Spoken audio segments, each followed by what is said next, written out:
उमानंदा मंदिर हूं। ब्रह्मपुत्र नदी के बीचों बीच स्थित एक छोटा सा द्वीप, जहां सदियों से शांति बहती आ रही है। मेरी ओर आने वाली हर नाव, हर यात्री, हर भक्त को मैं दूर से ही देख लेता हूं। चारों तरफ फैली विशाल नदी और बीच में मैं, शिव का शांत निवास।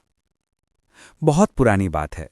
जब संसार नया नया था, तब भगवान शिव ने एक स्थान ढूंढा जहां वे ध्यान कर सकें। उन्हें यह द्वीप पसंद आया, लहरों से घिरा, दुनिया से अलग, शांत और पवित्र। यहीं बैठकर उन्होंने ध्यान लगाया, यहीं उनकी ऊर्जा उतरी और उसी ऊर्जा से मेरा जन्म हुआ। समय बीतता गया, ब्रह्मपुत्र की लहरें बढ़ती, घटती, बदलती रहीं, लेकिन मैं यहीं खड़ा रहा, स्थिर, अडिग, शांत। मेरी सीढ़ियों पर चढ़ते ही लोगों के चेहरे बदल जाते हैं। शहर का शोर पीछे छूट जाता है और मन में सिर्फ एक ही भावना उठती है, भक्ति।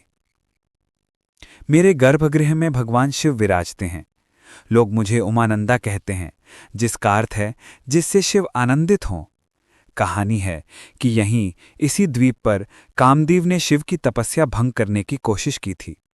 उसी क्षण शिव की तीसरी आंख खुली और कामदेव भस्म हो गए। इसी वजह से मुझे भस्मकूट पर्वत भी कहा जाता है। 1694 में अहोम राजा गदाधर सिंह ने मुझे भव्य रूप दिया। मेरी दीवारों में उस दौर की कला बसी है, मेरी सीढ़ियों में समय की छाप है। फिर एक दिन धरती कांप उठी।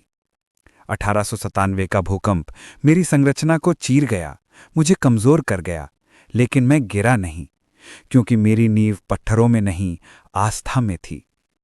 बाद में मुझे फिर से बनाया गया और मैं पहले से मजबूत बनकर खड़ा हुआ।